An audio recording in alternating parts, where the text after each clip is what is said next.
I think I'm being stalked, and I can't tell by how many people. Original post, March 7th, 2026.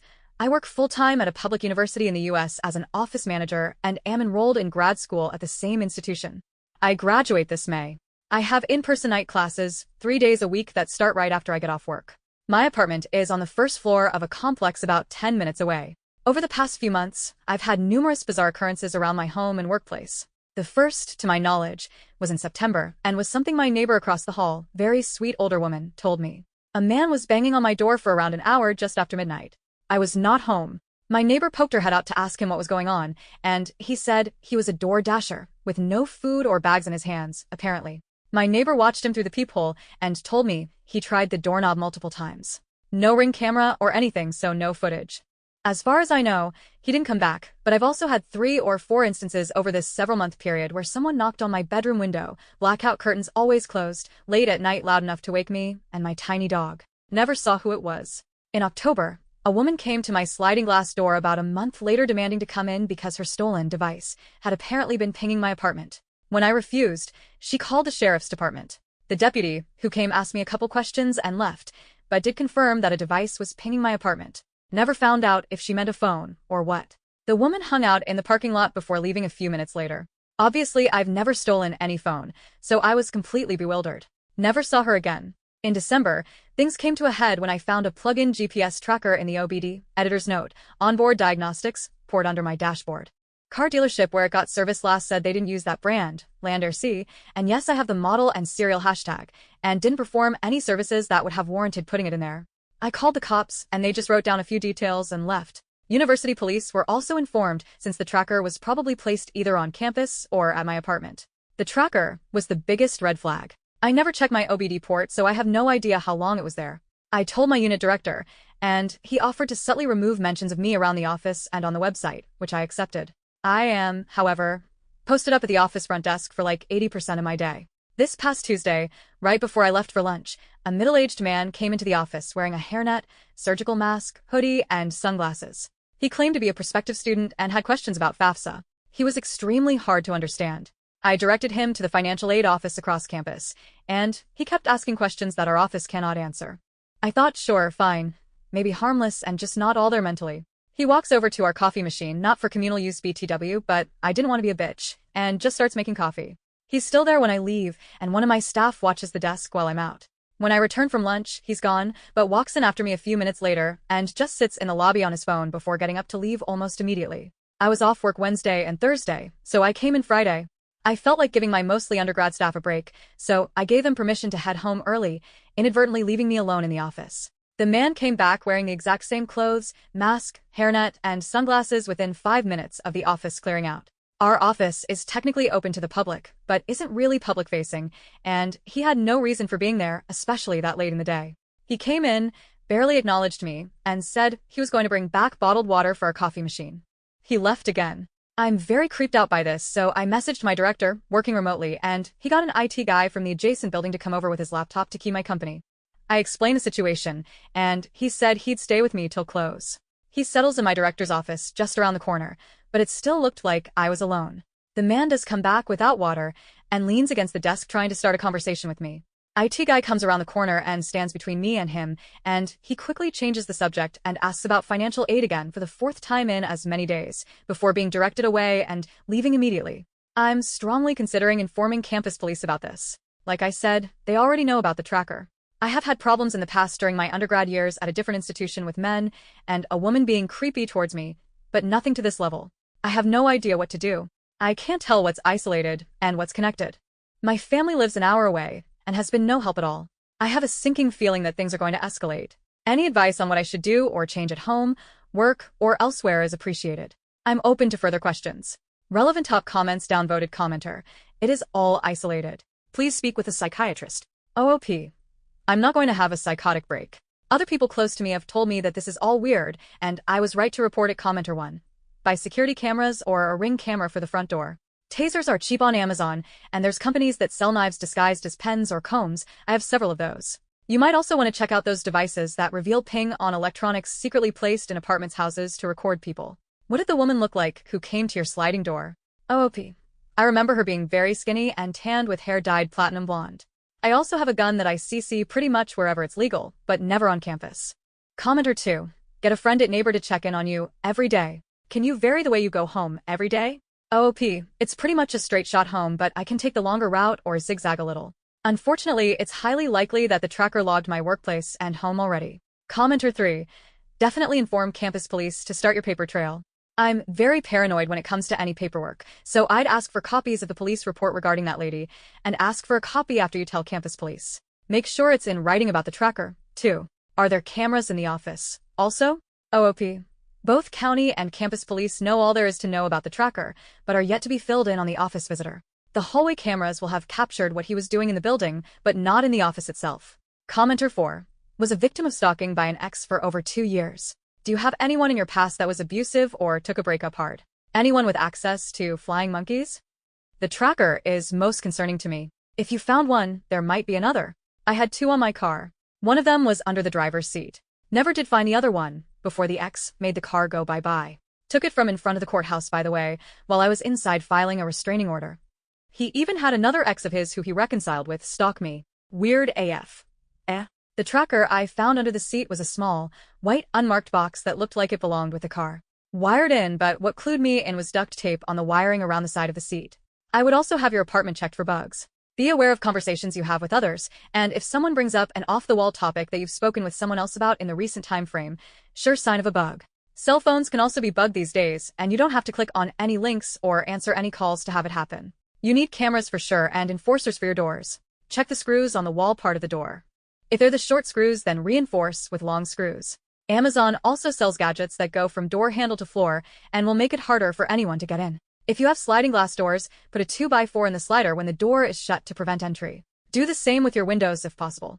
Keep FO bats in every room. Baseball bats for their grill. Protect yourself. Document everything. I still don't leave my home with less than 3 self-protection items on my person in different locations. Pepper spray is worthless, by the way. I doused the crap out of him one night, and he was still able to get a hold of me and sit on me before it started affecting him. He could have killed me in the time it took. When walking through parking lots, keep your shoulders back and your head on a swivel. Make sustained eye contact with anyone that makes you feel off. You got this, but you have to do the heavy lifting right now. The universe will take care of the rest. OOP. Car seems to be clear of anything else, as is my apartment. Had a friend search them up and down with me. I don't think there's anyone in my past who would do this, so I think it was someone I'm not close with or a total stranger. I also have a gun that I always CC, except on campus. I trust it over pepper spray any day, but I have no choice but to invest in non-lethal for work. Sorry to hear you had such a horrible experience, Commenter 5. The invisible man is highly suspicious, and you should definitely report him. Mask, hairnet, hoodie, and sunglasses in a non-public area and not giving good reason to be there is huge cause for concern. I suggest a doorbell and dashcam camera, and get someone you trust to walk you to and from your car at work. The random woman incident may or may not be related, but you did the right thing to remain cautious. The window knocking could also just be idiots, but again you are right to ignore it just in case. Update. Hey everyone. I am alive and well, but not exactly relieved. I got a lot of great advice on my first post, and wanted to let you know what all has happened and what I've done. It's been a lot. The 2 incidents that I and most everyone else were concerned about were the tracker and the office visitor. First off, the owner of the tracker in my car has been identified and is totally harmless. I called Land Air Sea, and they told me that it was, in fact, the car dealership's device that somehow kept getting unplugged and plugged back in. I guess they assumed it was mine every time it was serviced. When I initially called them in December, the dealership swore up and down it wasn't theirs, so I'm really irritated that they were so adamant in their denial. The Land Air Sea rep I spoke to was very understanding as to why this would be concerning, and even said he was surprised the police didn't subpoena the company when I reported it. Regardless, that at least crosses the tracker off the list of issues. As for the office visitor, it's unfortunately an ongoing concern that has escalated.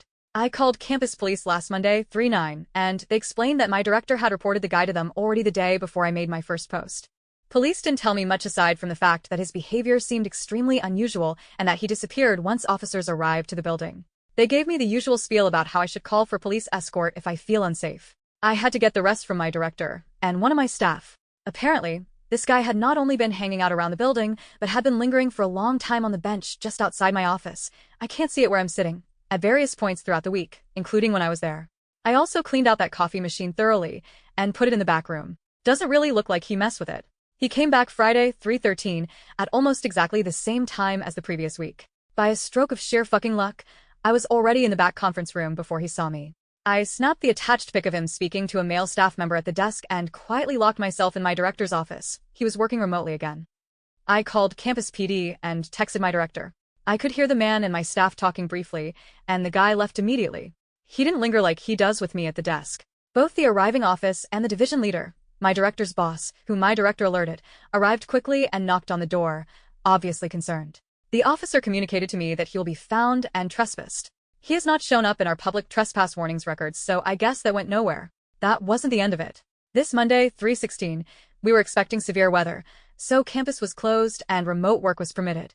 My director, however, decided to work from the office. He saw the man again, but this time he was accompanied by 4 or 5 other men in the halls. My director is a very large man, so they scattered quickly when he barked at them to leave. He told me all this in my one-on-one with him on Tuesday, 3/17 morning. I still feel extremely uneasy about his apparent fixation on me, or, at the very least, my office, and that he returned several times in alignment with my schedule. I've been having my boyfriend escort me to and from night classes in my office, and will leverage a police or male staff escort if he is ever unavailable. No activity from this man since Tuesday. Since making my first post, I did some work back at my apartment as well. I asked the management office if my unit or building had a history of drug crime or any other reason it would be a point of interest, or at least, more so than any other unit in an already not-so-great neighborhood. The manager is a different one from when I signed my lease back in May, and she found no notes about crime or suspicious activity in that unit. I did remember that I sometimes get mail addressed to someone who I presume is a previous occupant, but nothing in my OSINT repertoire, editor's note, open source intelligence, came up with anything suspicious for his name, arrest records, obits, socials, etc. I've also purchased some pepper spray, set up a Ring camera, I totally forgot I had one from when I moved in, and should be receiving a stun gun and window cams from Amazon soon. Planning a range date with my boyfriend to put a couple hundred rounds through my Glock as well. But yeah, that's the less than comforting update to this whole situation. At least the tracker is out of the way, but I'm still so on edge with this guy, and apparently the group he was in. I'm worried about what will happen if I run into him again, let alone that whole group. I don't know what else to do besides literally never be alone ever. Relevant comments. Commenter 1. I would see about permanently working remote from home. If not an option, then your office needs to start locking its doors and letting people in by appointment only. They are not taking enough precautions to keep you safe in my opinion. What happens if the next time there's a group and you're alone, or they're armed? This is serious and doesn't seem to be handled as such by your company. Please update as you can, and sending all the good vibes your way. OOP. I was actually working remotely quite a bit before executive leadership started getting huffy about office culture and showing up for our students last year. So our remote options became very limited. University policy dictates that every office in our division is meant to be open to the public, and it's going to be basically impossibly to convince higher-ups to budge on that. The office door itself is a push bar, you can see the end of it in the picture, and doesn't lock from the inside.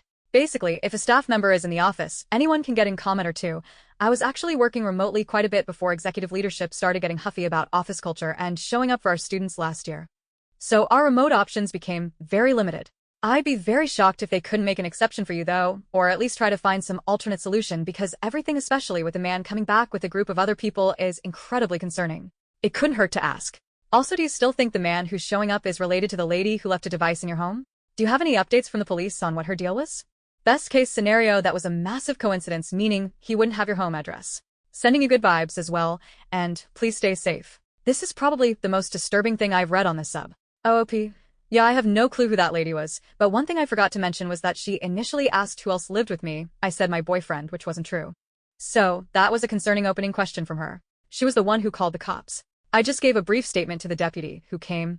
All he said was that a device was pinging my apartment, and when I suggested a unit nearby or upstairs, he said it was definitely my exact unit. That was months ago, and there have been no developments on that front. What will probably end up happening at work is me maxing out my allowed remote work time and scheduling my in-office time to align with as many other, preferably male, staff as possible. I'm already proposing that to my director. Higher ed is great, but it can be a bitch to get the fossils at the top of the hierarchy to bend the rules they placed on us. Commenter 3. Is there CCTV outside your building? Maybe they can track the guy from where he enters the campus? Also, can I ask what kind of department you're in? Is there anything in your work that could be contentious or divisive? I saw your other post, and this sounds really scary. Please update us and stay safe. OOP. It's a very standard and non-contentious office you'd find in any university. Think along the lines of admissions and enrollment. A lot of our buildings have poor external coverage, but great hallway and stairwell coverage. OOP should get a big dog. OOP. I unfortunately don't have the time or resources for a big dog. My Shih Tzu will have to do as a burglar alarm commenter for. A small yapper is an excellent alert system. I'd also suggest running through scenarios in your head if they do attempt to breach your apartment. Does your BR door lock? Does it open inwards or outwards? If in, good. Next, think about the heaviest piece of furniture you have to barricade it. Make sure it's slide-able. Amazon sells these door locks that are easy to install and provide that extra level of security. If you Google Defender high security door locks, you'll find it.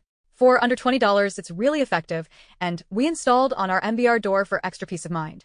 OOP. Bedroom door locks and opens into the room. In December, when I first found the tracker, I panicked and brought in a living room chair to press against the door. I can't do a whole lot of drilling since I rent, unfortunately, but as an extra layer of security, my boyfriend has been sleeping over at my place a lot, and I've slept at his on weekends.